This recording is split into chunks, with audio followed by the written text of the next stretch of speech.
Hello, welcome to British History Live on the British History Channel.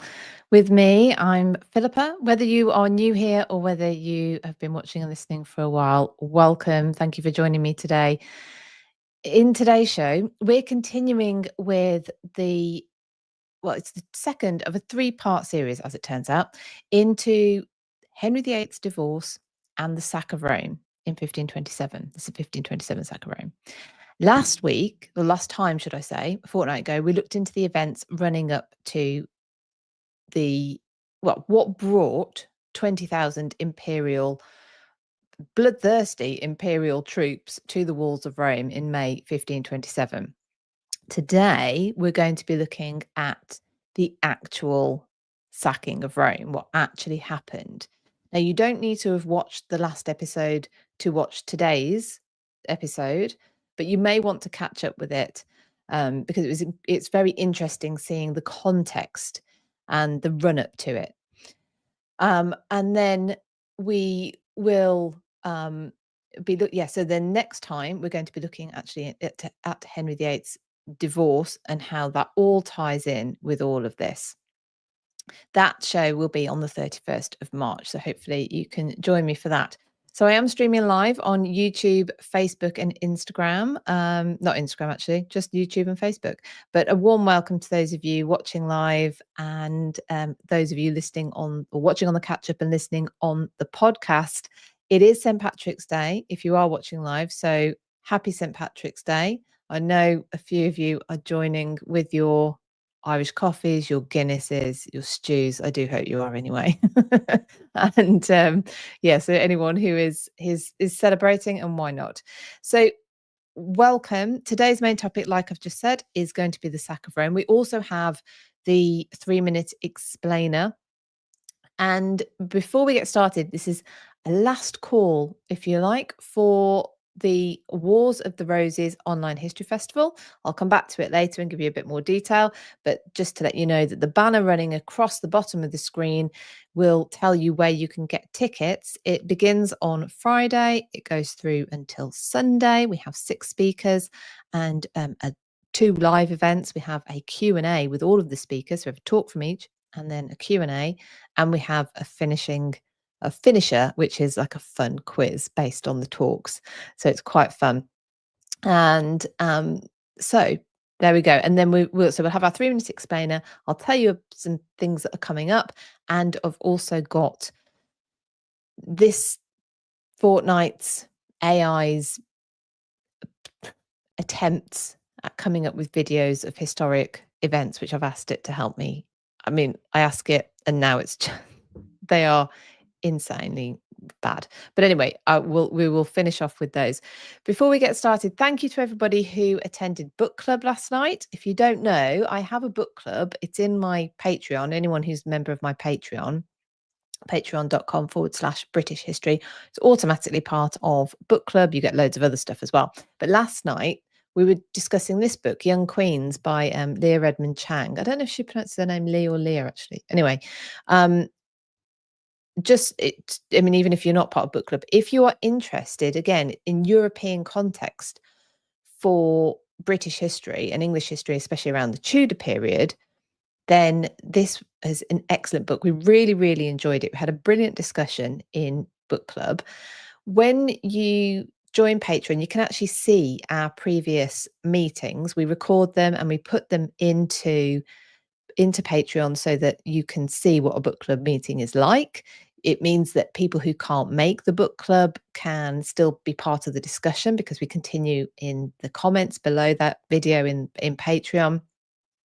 But this book, I would recommend it anyway, regardless whether you come into Patreon or not.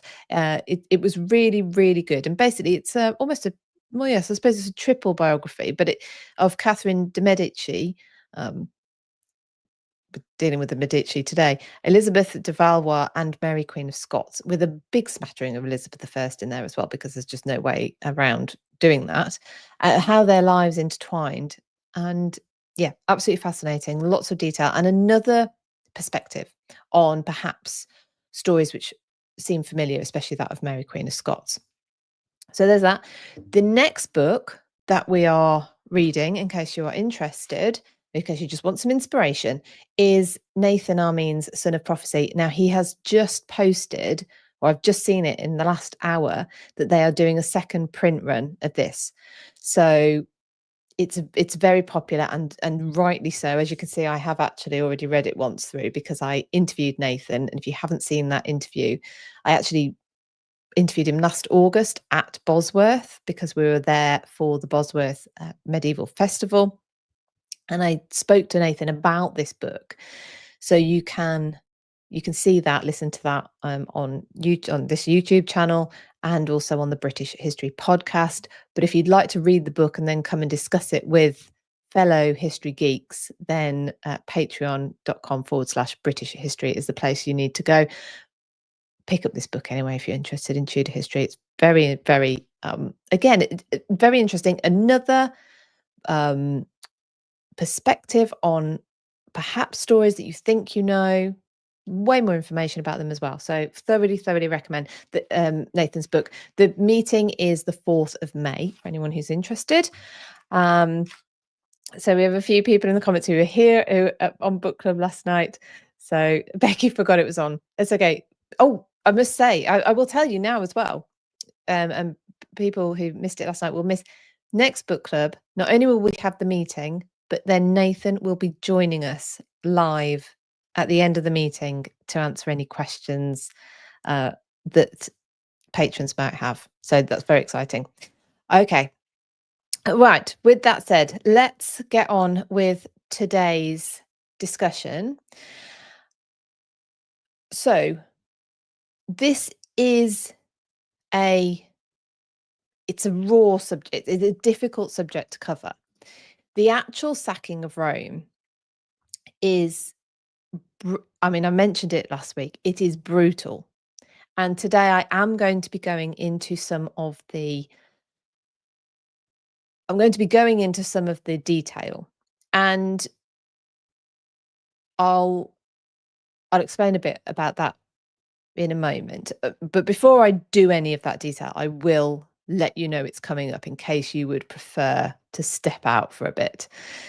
But last time we covered the build-up to the sack of Rome. We learned how the breakdown in relations between Francis I of France, Charles V, the Holy Roman Emperor, Charles III, Duke of Burgundy, and Pope Clement VII led to the imperial troops of Charles V marching to Rome, bent on violence. So we met the characters involved: the Medici Pope, second Medici Pope, Pope Clement VII, Charles V, who's Holy Roman Emperor and King of Spain, his troops, the imperial troops. Then Charles III, Duke of Bourbon, he was a French general who defected to Charles V and was nominal head of the imperial troops at Rome when they reached Rome. Francis I of France, as I just mentioned, and also, of course, Henry VIII got a bit of mention as well. So I will give you a very quick summary of the last episode. And like I say, you don't have to have watched it to enjoy this episode and to understand this episode, but you might want to go back and get the detail. But anyway, you can do that at your leisure. So Pope Clement VII, who had become Pope in November 1523, had quickly become very unpopular with the people of Rome. He basically was left to pay off the debts that his cousin Leo X had created when he was Pope, sort of 2 popes earlier, but the one in the middle was short-lived. And he'd already suffered a mini insurrection. It was quite severe, to be fair, a mini sacking, which had been led by one of the cardinals, Cardinal Colonna. And it was severe enough that that Pope Clement VII had to escape from the Vatican through to the passageway that I'll talk about later, to Castel Sant'Angelo. And those attackers at that time had been cheered on by the residents of Rome. So unpopular was Clement because he basically said, you can't have as many parties as you used to have, and you are going to have to pay some taxes. He was a realist, and they didn't like it. He's also, though, not very popular with the 2 largest powers in Europe, Charles V, King of Spain and Holy Roman Emperor, and Francis I of France, because he's been flip-flopping between who he supports, trying to keep himself on the winning side. And all he's done is prove to both sides that he's unreliable and they don't really know whether they have his support or not. So you have that going on. Then you have Francis I, who treated his best general, Charles III, Duke of Bourbon, a man of the blood royal. He treated him so badly that he's defected to Charles V after Charles decides he could have a go at poaching him. And he does, and he manages it. And so Bourbon, as we'll call him from now on, I think it is spelled the same as the biscuit, defects to the French. Excuse me, to the Spanish. So the Spanish have Francis I's best general. So not only is he a really good general, but of course he has intimate knowledge of how the French army works. And so Charles V, with the help of his new French general, beats the French, led by Francis I, at Pavia in February 1525. And Francis is taken hostage. So Charles V now thinks he holds all the cards, and he pushes Francis to try and get him to agree to a treaty which is hugely disadvantageous to the French. It's called the Treaty of Madrid, as it would come to known as the Treaty of Madrid, and it included the reinstatement of Bourbon to all of his lands, and Francis giving the whole of Burgundy to Charles V. That's a quarter of French lands. But Francis is held hostage for almost a year. In January 1526, almost a year into his captivity, he capitulates and gives in to all of Charles's terms, and he signs the treaty. But as soon as Francis is on French soil, he reneges on the deal, despite the fact that his two eldest sons are being held as hostage by the Spanish to ensure his compliance. Didn't really mind about that. He's got another one at home, so whatever. They're only about 5 and 8, excuse me. Very sad. The Pope, though, is caught out because he's aligned himself with Charles, and now he quickly tries to realign himself with Francis, because now Francis has got the upper hand on Charles, and his flip-flopping is clear to both sides, and they get very angry with him, actually. During this time, Charles has ignored letters from his commanders saying that the army is getting a bit out of control.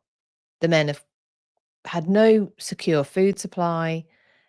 They haven't been paid either for a long time. So Bourbon, who's found himself heading these troops, is doing his best to keep some sort of control. And he marches the men to Florence, ready to ransack it for food and as much wealth as they can carry. Clement VII, who is, like I say, now again trying to align himself with Charles, sends he's back to Charles, sorry. He tries to send he does send an envoy to the troops with a message from Charles, because Florence is Clement VII's hometown. It's his home city. So he's made peace with Charles, or he's trying to. And so they send an envoy, and Charles has said sent a command to the troops saying, you need to leave Italy. And Clement adds what he thinks is a sweetener to the deal, that he will pay the troops the equivalent of 2 months' basic pay.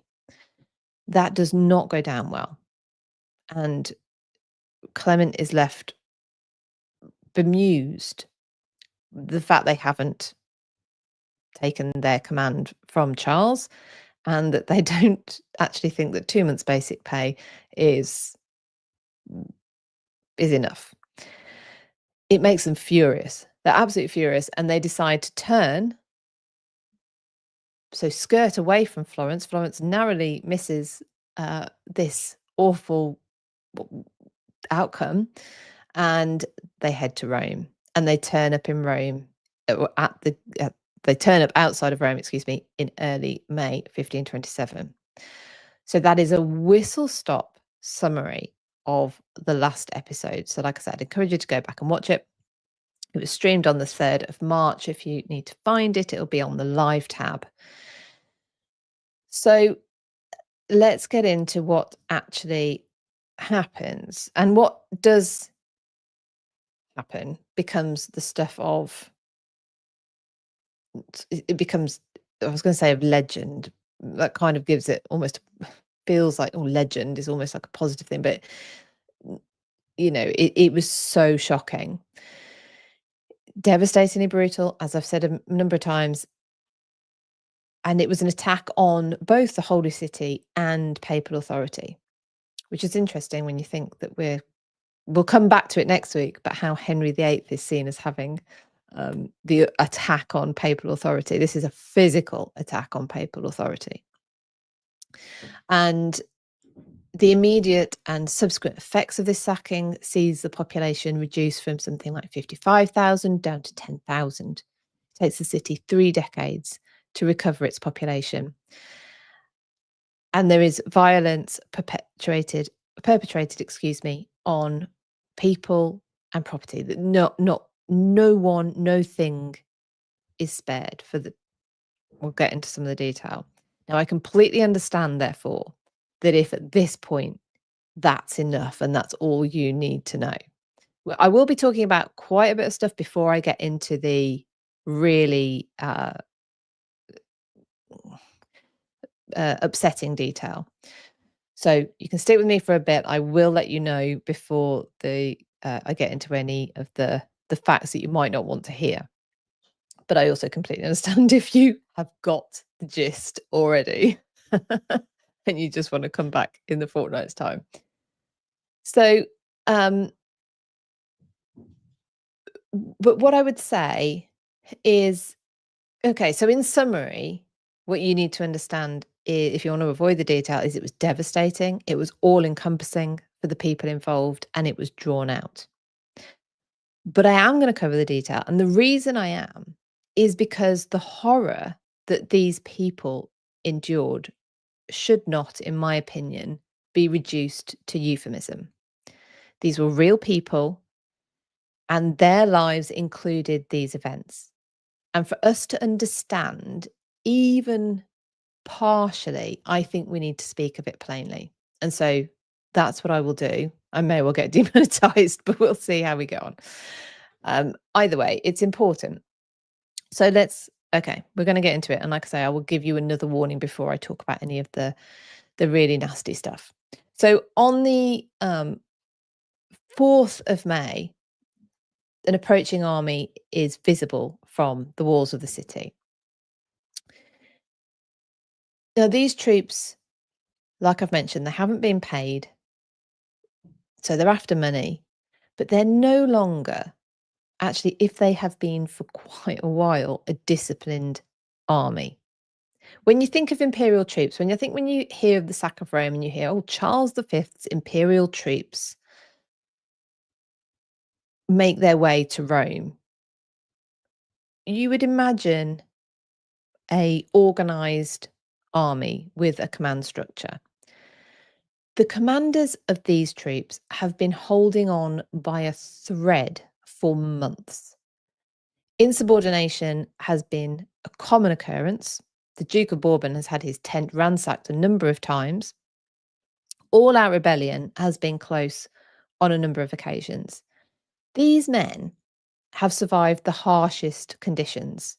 They have been so hungry and so thirsty, with no indication, no guarantee that they're going to find food or water. So in the intervening months, they'd plundered and destroyed villages and towns, including Milan, which Charles V had promised to Bourbon in February 1526. So the previous year, and he'd taken it by force, and it was violent. They stole lots of money, food, and there was violence against people and women in particular. If anyone got in their way, it's their misfortune. You know, they're in the wrong place at the wrong time, and they won't have done anything wrong. They're just in the wrong place at the wrong time. So by the time these troops are approaching the city walls of Rome in May 1527, they no longer resemble human beings. They're savages. They're bent on violence, torture, torment, torment. Their compassion is now, well, I would say compassion is now an alien concept to them. Other humans, dehumanized. They're others. They're fair game. So you've got troops that are angry, starving.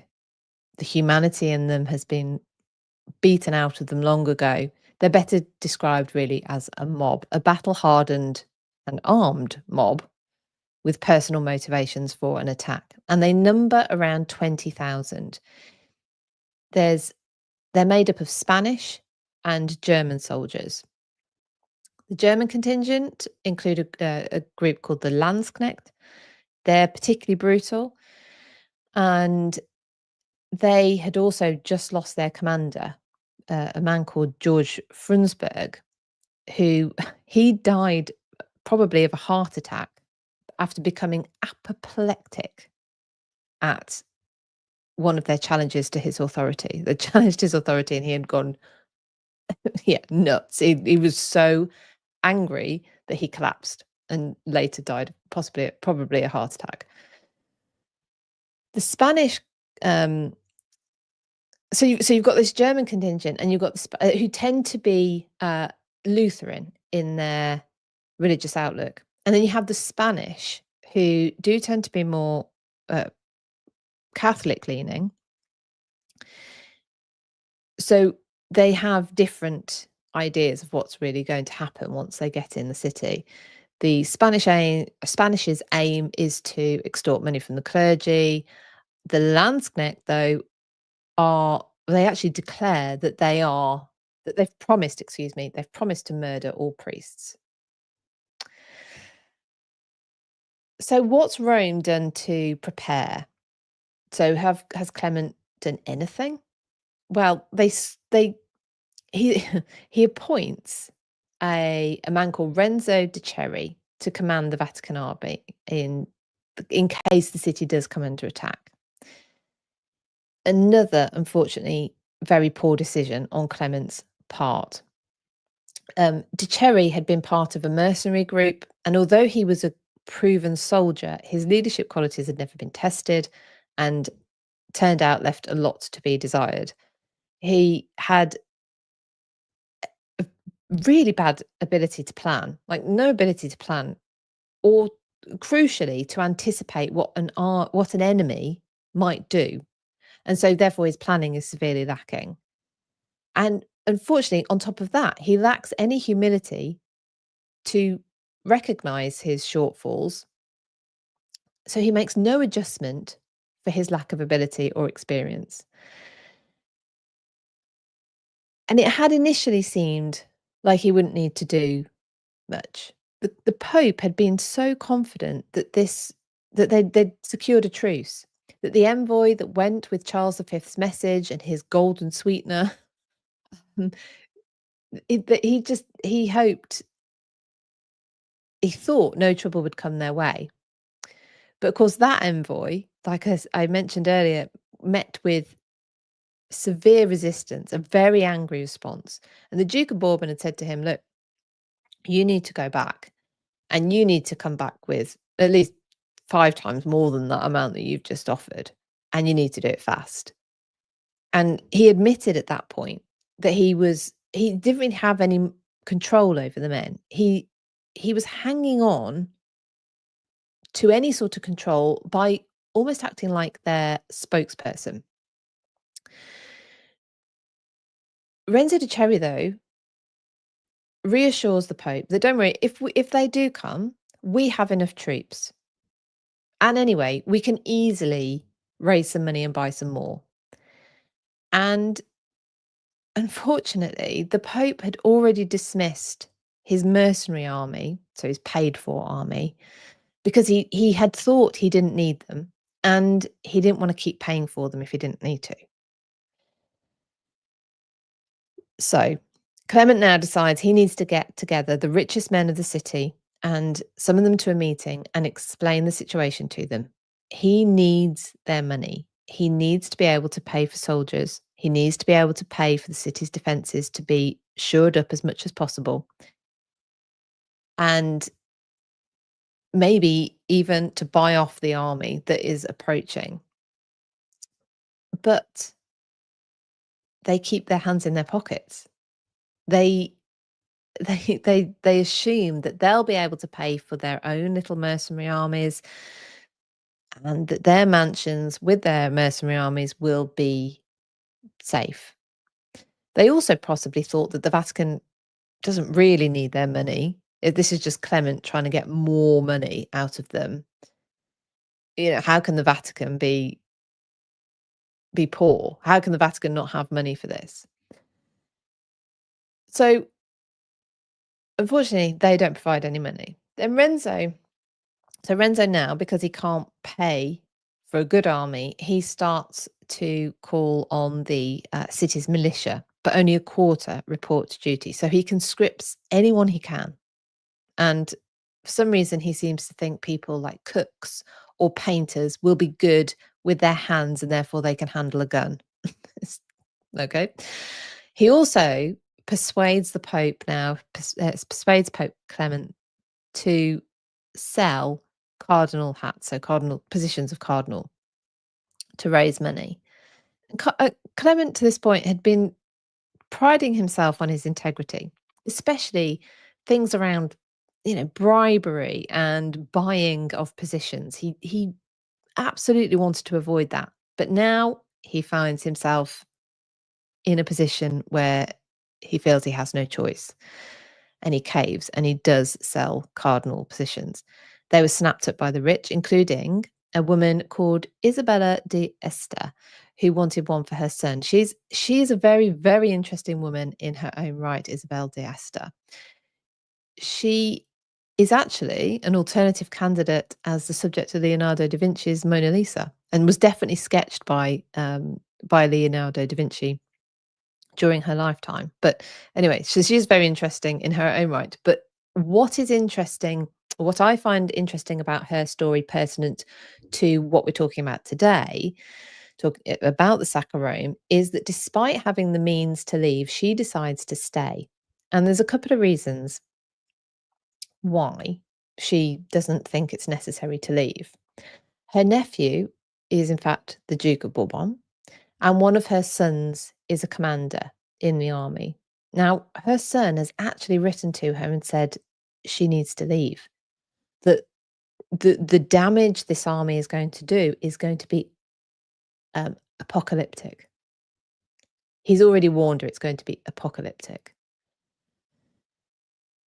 But maybe she thinks it's hyperbole. She's heard the army are a bit rowdy, but clearly doesn't believe herself to be in as much danger as she probably is in.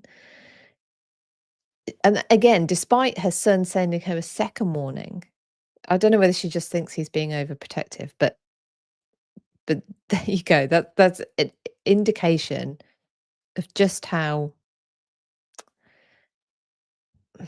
worried, in one way, the commanders of the army are. They are aware of just how bad this is going to probably get.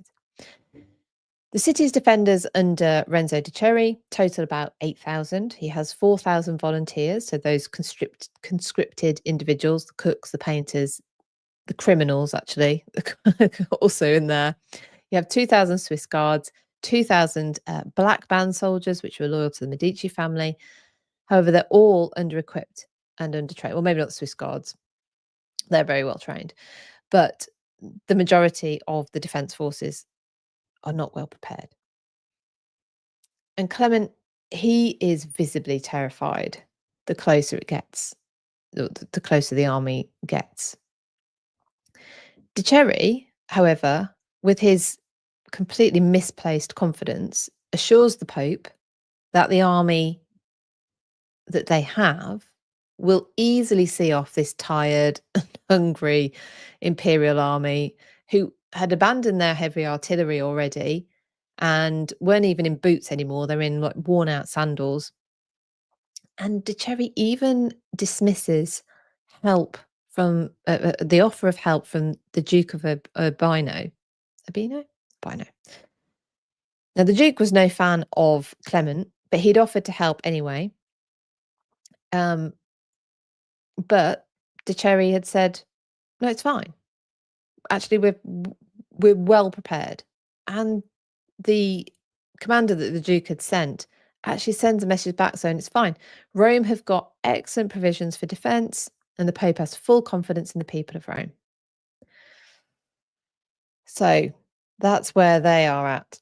So the 4th of May, the army is visible on the horizon, and the last few people who've decided to flee the city have gone, and the gates are shut and barred to the city. People have hid or buried their valuable possessions and coins, hoping to secure it from attackers should they make their way inside. And that's actually, just as a bit of an aside, that's what happens throughout history when there is a raid, and that's why you get hordes of coin in one place, because they will have been buried as a insurance, hopefully, that if they survive, they can come back and find their wealth.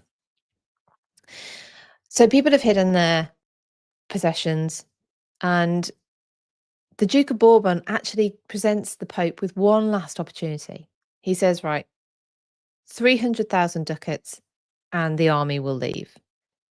For context, the Pope's offer that had so angered the men in the first place was 60,000 ducats.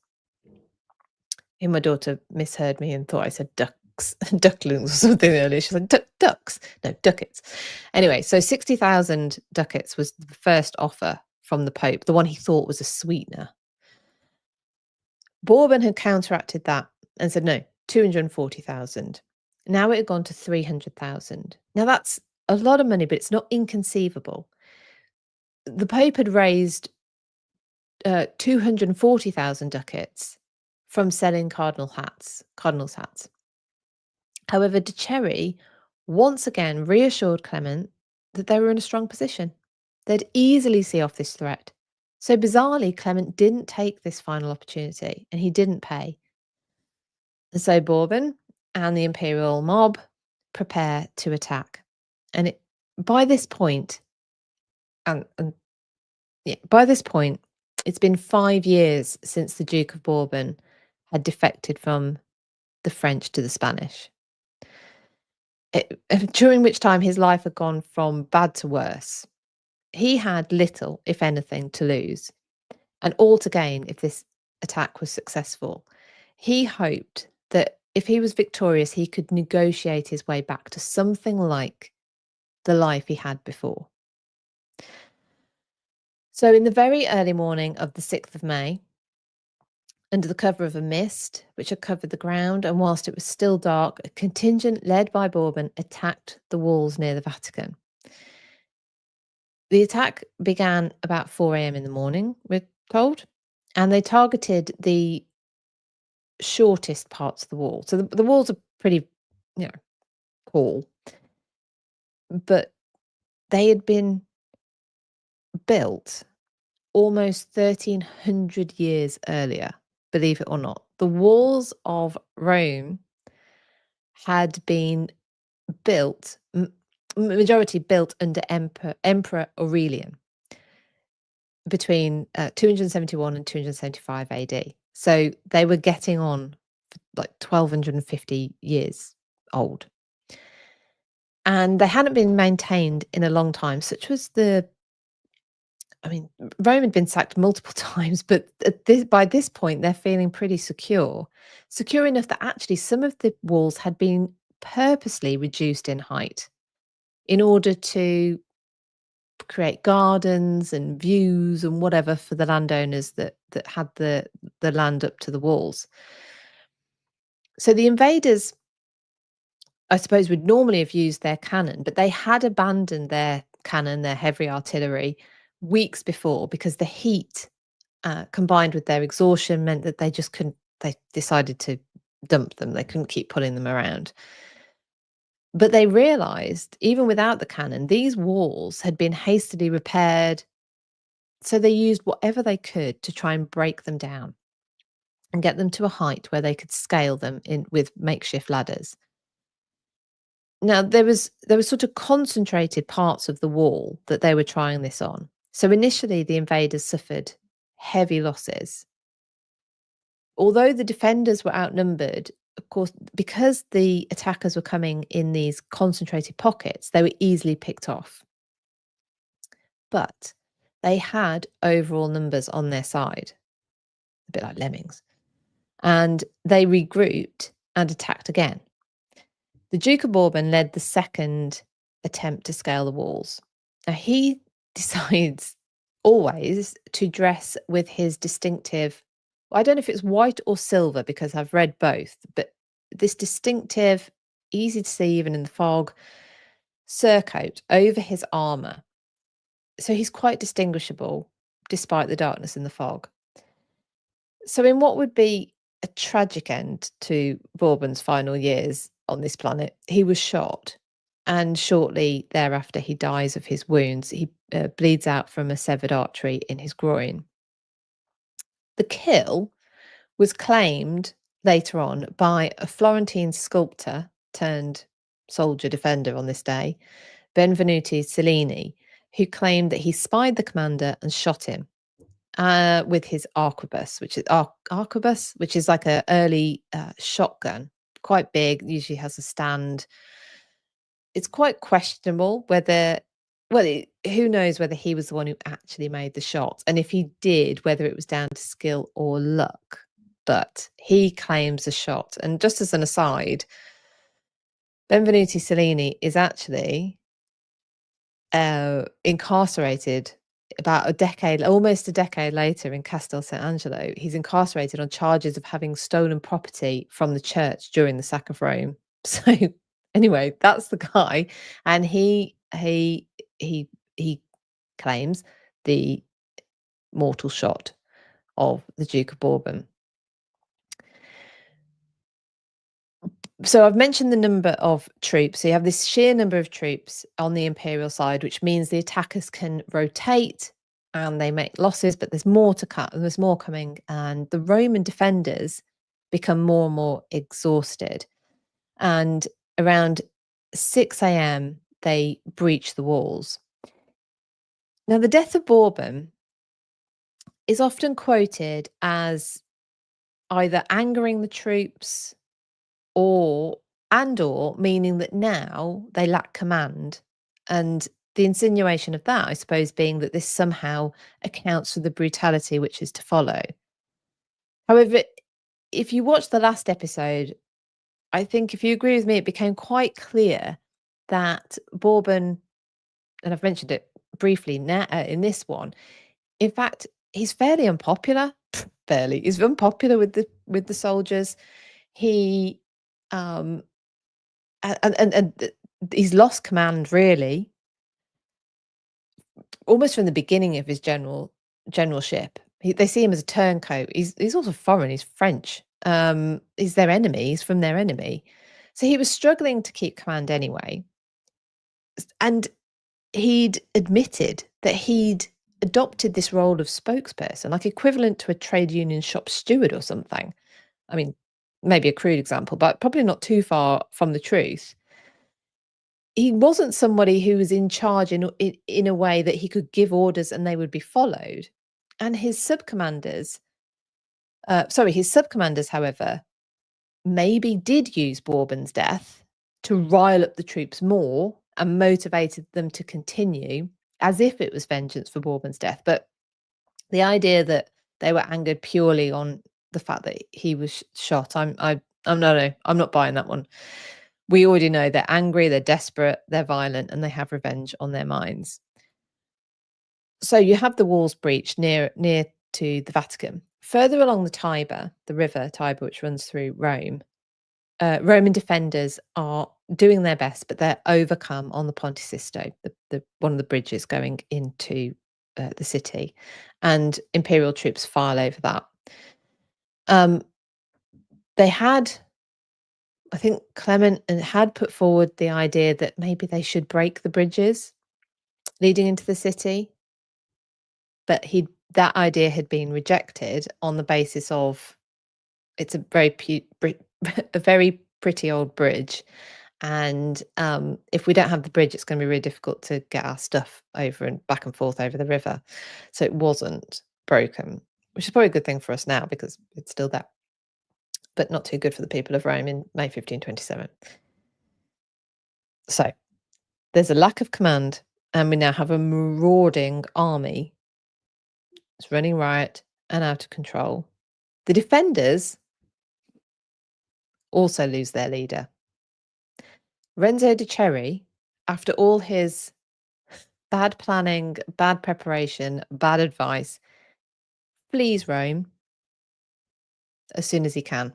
As soon as it got a bit too hot, he actually flees the city. Now we're going to get into some of the detail of the brutality. So I fully understand if you don't want to continue with me after this moment. You've probably got the gist, but I am going to cover it. So the townspeople of Rome, some of them have managed to get to places that they think are going to be safe. Around 3,000 of them have managed to cram into Castel Sant'Angelo, which is it is a fortress on the banks of the Tiber, and it's actually built over Emperor Hadrian's tomb, who I mentioned last time, Hadrian of wall fame. So you've got around 300 people who've managed to crush their way into there. As soon as the walls are breached and the imperial troops are coming in, of course, those gates are firmly shut. Many people are crushed, still trying to get in. And the carnage from the imperial troops begins immediately. Their first objective is to subjugate the entire population, crush any chance of resistance, and then they can set about looting.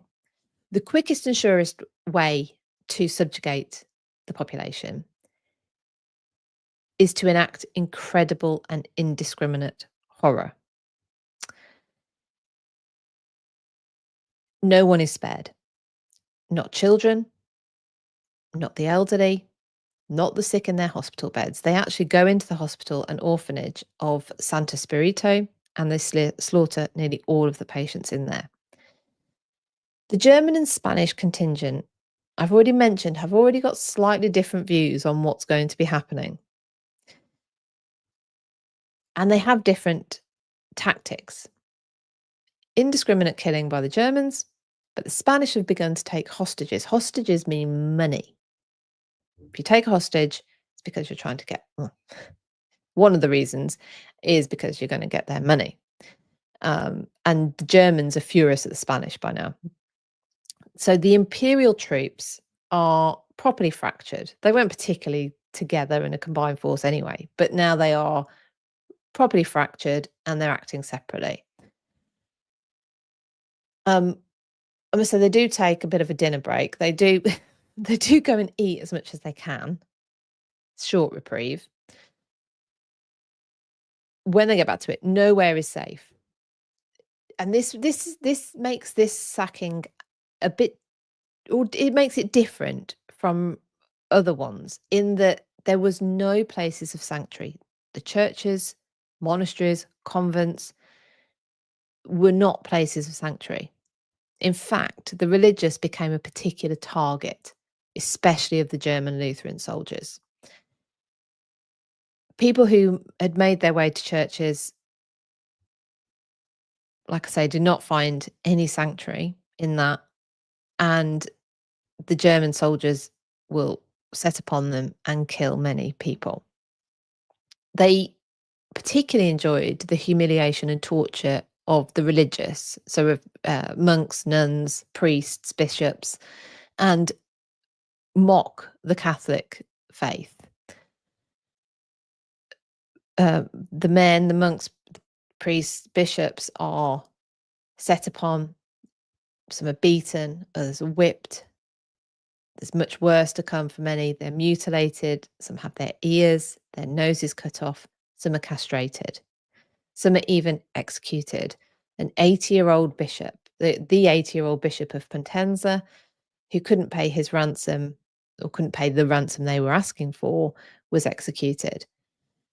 Nuns were raped, women were raped across the city, but they sought out nuns, raped them, paraded them through the streets naked. Priests were forced to perform the sacrament ritual on a mule, which they dressed up as a cardinal. One priest refused to do so, and he was killed on the spot, killed immediately. There was a cardinal who was forced into a coffin. They nailed the lid shut and paraded him through the streets, singing a funeral song. Other cardinals were forced to walk in that parade, makeshift parade. Terror reigned on Rome. The residents, they're set upon, maimed, murdered, either to extract money or to punish if they couldn't pay. Not only were women raped, their husbands, their fathers, their brothers were forced to watch. Men were there are accounts that women threw themselves into the Tiber or committed suicide to avoid what was coming, that fathers would kill their daughters to prevent them being violated. One defender who was inside Castel Sant'Angelo could see his own house from the walls, and he could see a group of men were trying to force themselves into the house where his wife and his daughter were. And of course, he knew what was to come if the men got inside. He was manning a cannon, and his thoughts were he had to bomb the house. He couldn't do it. And so one of his fellow defenders did it for him, blowing up the house and all of its occupants. So it's you see how I think it's so important to understand the gravity of what was happening, that it isn't reduced to a euphemism, assault, whatever. No, this was hell. This was hell. People were choosing to commit suicide, and there was nothing left. There was no chances to take. The troops were, I say, they were also disjointed. So even when ransoms were paid, so if they were paid to the Spanish, for example, and then the Germans came, they didn't care that the Spanish had been paid. They wanted their money again. The rich people who had refused to help, unfortunately, they couldn't, even they, with all their money, could not necessarily buy themselves safety once the troops were in, even though, they've got what the troops essentially are saying they want. There's Cardinal Piccolomini. He paid 35,000 ducats to bribe the troops not to attack his home, but they did it anyway. They took the money and they did it anyway. Now, Cardinal Colonna, the man I mentioned earlier, and I talked about him last week, who had led this mini sacking. It was a sacking earlier on, the year before, I think it was. He now follows and joins in the loot, or he brings with him troops and they join in the looting. He soon realizes that this is actually way beyond anything he's okay with. He's horrified about the attack on the city. But he's brought 8,000 troops with them, and now they're on the rampage. So all he's done is add to it. Now, 3 days is the kind of industry standard duration for a sacking, where you're permitted to loot and kill and rape. 3 days. And the man who's sort of, if anyone is in command, then there's someone called Philippa, who is nominally in charge, and he's trying to order that the soldiers now stop pillaging, but his orders fall on deaf ears. Anyone I think who is stopping by this point is stopping on their own, by their own will. It's certainly not because they're under any sort of control. With that attitude towards human life, you can imagine the attitude towards the buildings is not any better. Every building, pretty much, in Rome is plundered. Many are burnt. There's two exceptions. The Cancelleria, which was occupied by Cardinal Colonna, and the Palazzo Colonna, where Isabella d'Este and others had managed to harbour themselves. Now, she was saved by her son in the end, but only because she could pay the ransom. And he did actually warn her, anyone who's with her who can't pay, he's not able to protect, because they are so out of control. They're out of control. They're so fractioned, they can't be controlled en masse anyway. So yeah, so I've given this example, the palaces of the rich, they could pay the ransoms, they could buy off the attackers, but just to be confronted by another pack of them anyway, or they decide to take the money and attack them anyway. Ransoms are demanded. So you've got the hostages taken, ransoms are demanded. If they don't pay, then they'll be tortured, or they'll be forced to watch their family tortured. And yeah, I think you've probably got the gist. But there's even I think one of the most, I don't know if it was the most rich man in Rome, can't buy his own safety.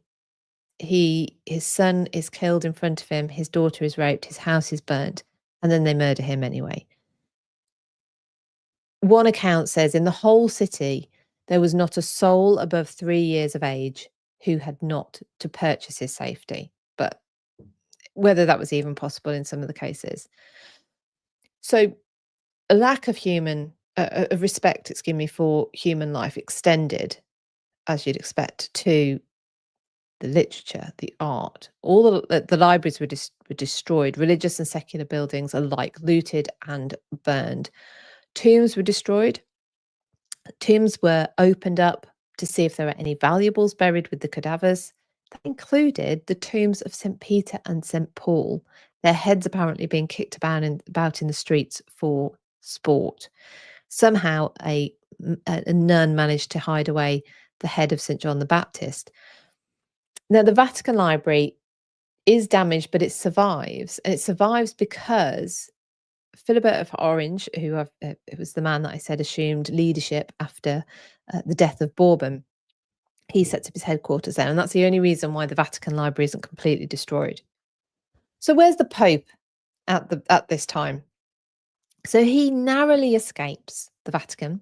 He's there praying when the troops scale the walls.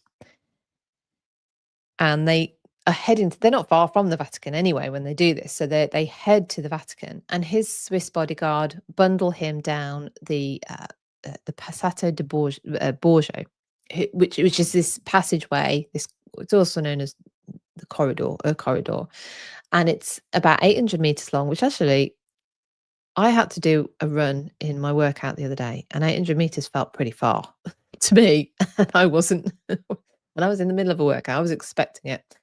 But they bundle the Pope. They remove anything that makes him look like a Pope, because it's known as a secret passageway, but it's not that secret. It's not underground. It's actually sort of on a battlements, if you like. I think it was changed later on, but anyway, so he escapes down this passageway that goes from the Vatican to Castel Sant'Angelo, this fortress, and so there's a Swiss guard with him. 189. There's this figure of 189. This is legendary. Of the Swiss guard remain defending the Vatican for as long as they possibly can to give the Pope the maximum amount of time to escape. They show incredible bravery, and their leader, a man called Royce, he's injured and bleeding, and but when he thinks it's now safe, basically for them to stop and them to kind of give up because they are overwhelmed, he stumbles home to try and see his family for one last time. But they follow him and they bludgeon him to death. So unfortunately, he doesn't even get any last time with his family. But there you go. So you have the I mentioned earlier that the Duke of Urbino had offered help, and he'd been told by the Cherry, no, it's fine, we're good, we're sorted. He does consider a rescue operation on the 22nd of May, but for some reason it doesn't happen. He's actually, interestingly, the son-in-law, excuse me, of Isabel d'Este, who is stuck in the city. But they never come. I'm not clear why, from what I've read. Urbino is not a fan of Clement, but I'm not sure. That can't be the only reason, because the entire city is getting sacked, and the churches and the religious folk and everyone are getting, tormented and attacked.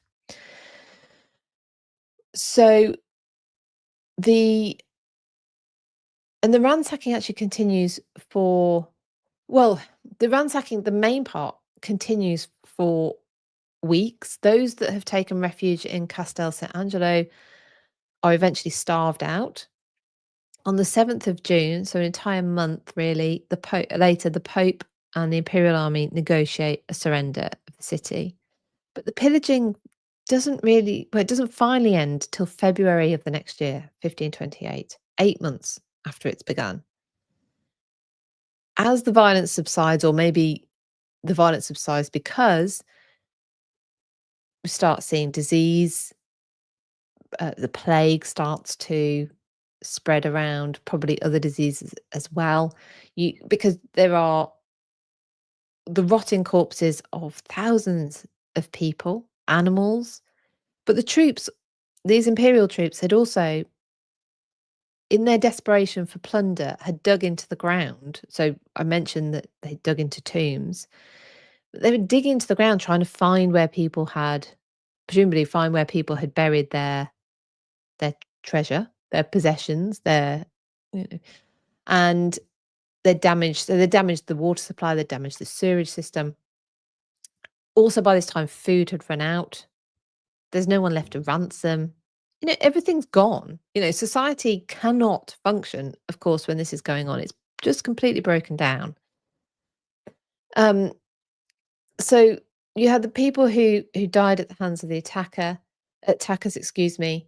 They may have taken their own lives in order to avoid this fate worse than death. Countless people had been mutilated, tortured, publicly humiliated. Everyone was left with physical and psychological scars. Contemporary accounts actually, we're told, struggle to put into words the true horror, but a man called Marian Senuto, who was a Venetian historian who was alive at the time, says hell was a more beautiful sight to behold. It's estimated that this is a big bit of a big range, but between 6,000 and 12,000 people were murdered. I'd already mentioned the population of Rome reduces from 55,000 to 10,000 after the attack. Obviously, people had fled as well as died, and it doesn't recover till 1560. So Rome suffers depopulation, economic collapse. No one's thinking about art. So the Renaissance the high Renaissance that was building ends. Artists and writers have gone elsewhere. They will come back, but the Pope is now ostensibly the prisoner of Charles V, which will come into our story next time, because meanwhile in England, Henry VIII is putting all of his effort into gaining an annulment from Katherine of Aragon, who is Charles V's niece. And that is what is dominating the English court. And that is what we will cover on the 31st of March live stream. So the next episode, we will cover that. So I'd love you to join me for that.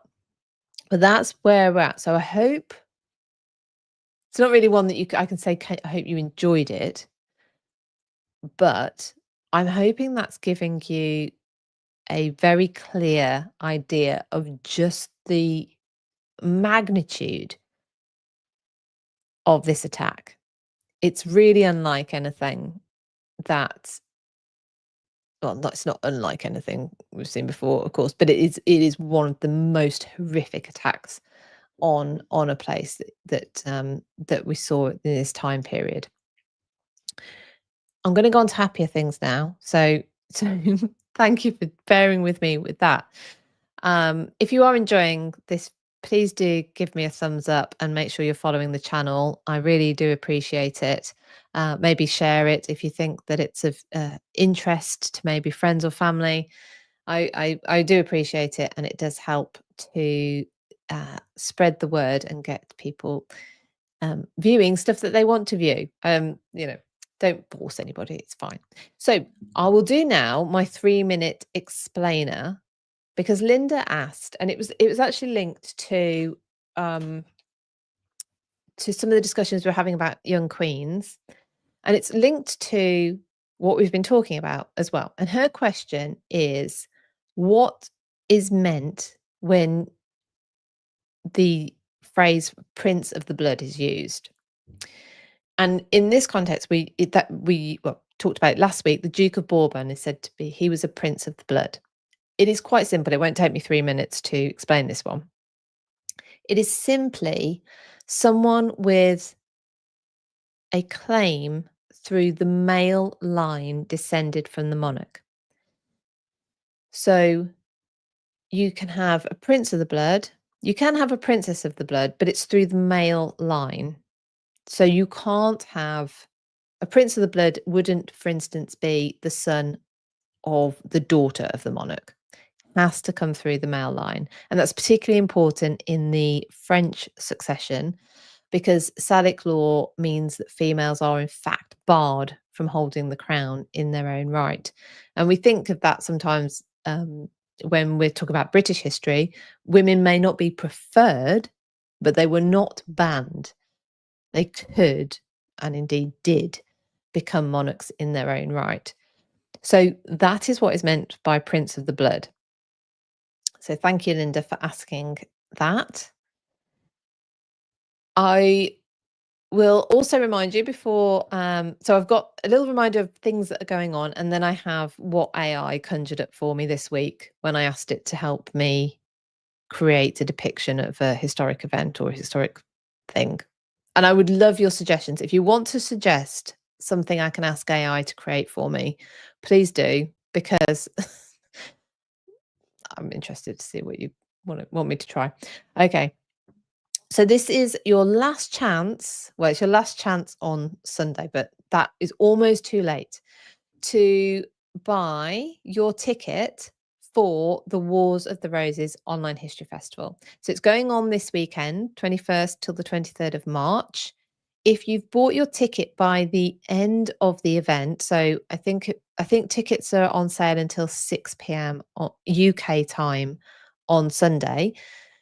As long as you've got your ticket by then, all of the talks will be available and the recordings of the live events until the 31st of May. So even if you can't make the talks live, you will be able to still get the talks until the 31st of May. But tickets are only on sale until 6 p.m. on Sunday. So we have 6 speakers. Gareth Russell is talking about the Butlers versus the Fitzgeralds, how the Wars of the Roses split Ireland and paved the way for Perkin Warbeck. Nathan Armeen is talking about the Beauforts and the road to St Albans. Matt Lewis, history hit fame. His talk is Richard, Duke of York, King by Right. Julian Humphreys, the ever entertaining Julian Humphreys, and I'll tell you where you can find him live with me this week in a moment. His talk is The Fog of War, Battles of the Wars of the Roses. The wonderful Elizabeth Norton, her talk is She-Wolves, Upstarts and Ciphers, Queenship in the Wars of the Roses. And then we have Ewan Roger, who I loved and talked about loads before I even knew who it was. He co-wrote a book called History of Treason. He works at the National Archives. He's absolutely fabulous. The book History of Treason is absolutely fabulous. I thoroughly recommend it. And his talk is Treason in the Wars of the Roses. Now, tickets are you get one ticket, and it's not a physical ticket, by the way. That sometimes confuses people because it's online. You'll get an email every time in the run up to a talk being made live or one of the events going live. But your one ticket, if you like, gets you the whole entire weekend. So it's not a ticket per talk. You get one ticket and you get the entire weekend. So it's incredibly good value. If you're a member of my Patreon, please go to the pinned post on Patreon and you will find a link to discounted tickets for it. So I mentioned Julian. You can find me talking to Julian, and not just me, this week, Wednesday night. So yeah, we're Monday at the moment. Wednesday, 8:15 UK time. I'm live again on the History After Dark channel. Me, Katrina Marchant, and Katherine Ibbotson, and we're joined by Julian Humphreys. And it is in fact the last in our first series for 2025, which was History's Cock-Ups. So Julian is coming to talk to us about battlefield cock-ups, and I think it's going to be incredibly entertaining. He always is, so it's guaranteed. And then we'll let you know a little bit more about what's happening with History After Dark, the next series, which is coming up this year. So you can join me live then. Okay, so to finish off, let me show you what AI came up with for me. Let me just see your comments before I leave, because I do want to acknowledge that you are, when you are watching me live. So thank you so much. Brian asked if we know what happens to the Guards family. So the leader of the Swiss Guard, his family, well, he's killed in front of them. I don't know what happens to them, but unfortunately, I think we can probably guess. Thank you, Sammy. Great channel. That's really kind of you. Alex says it was a fabulous recounting that you don't normally get. The graphic content is necessary and does people some justice. Yeah, the people who that happened to, I do think so. And why does Prince Andrew refer to his daughters as princesses of the blood? Well, actually, I mean, the British system is not the same, but well, I mean, technically they are, because they are coming through the male line. Although now he's in the male line.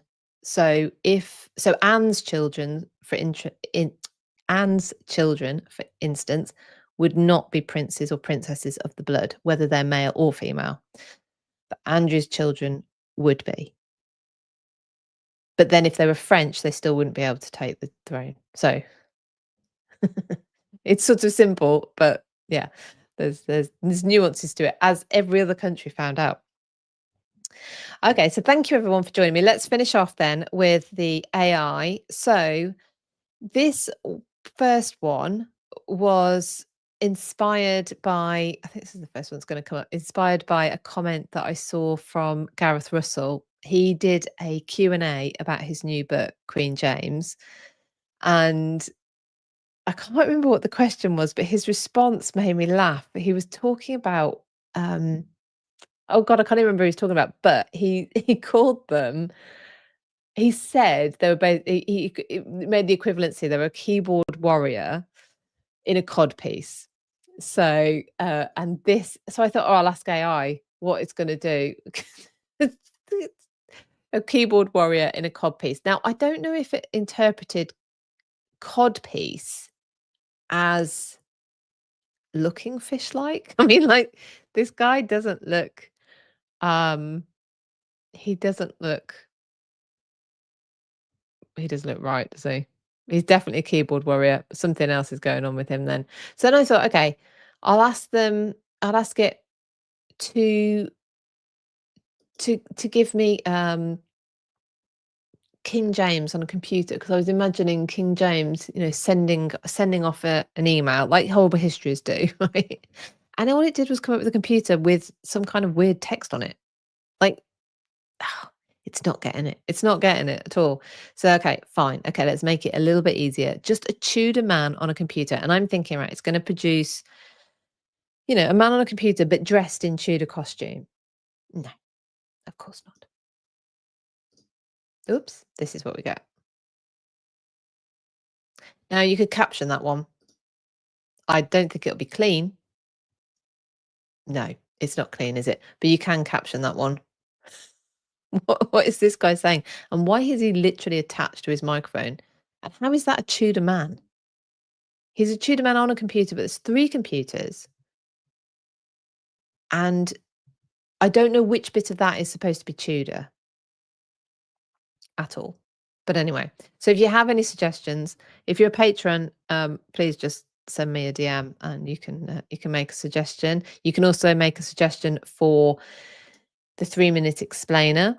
Tina has submitted one, and Tina, yours is coming up next week. I can see you in the comments. That one is coming up next week. And thank you so much to everyone for joining me. And I hope you join me in 2 weeks' time, where we'll be talking. We'll be looking at Henry VIII's divorce, or more accurately, annulment petition to the Pope. The whole process of where that was, how that started, where we were getting to, and how that links to the sack of Rome.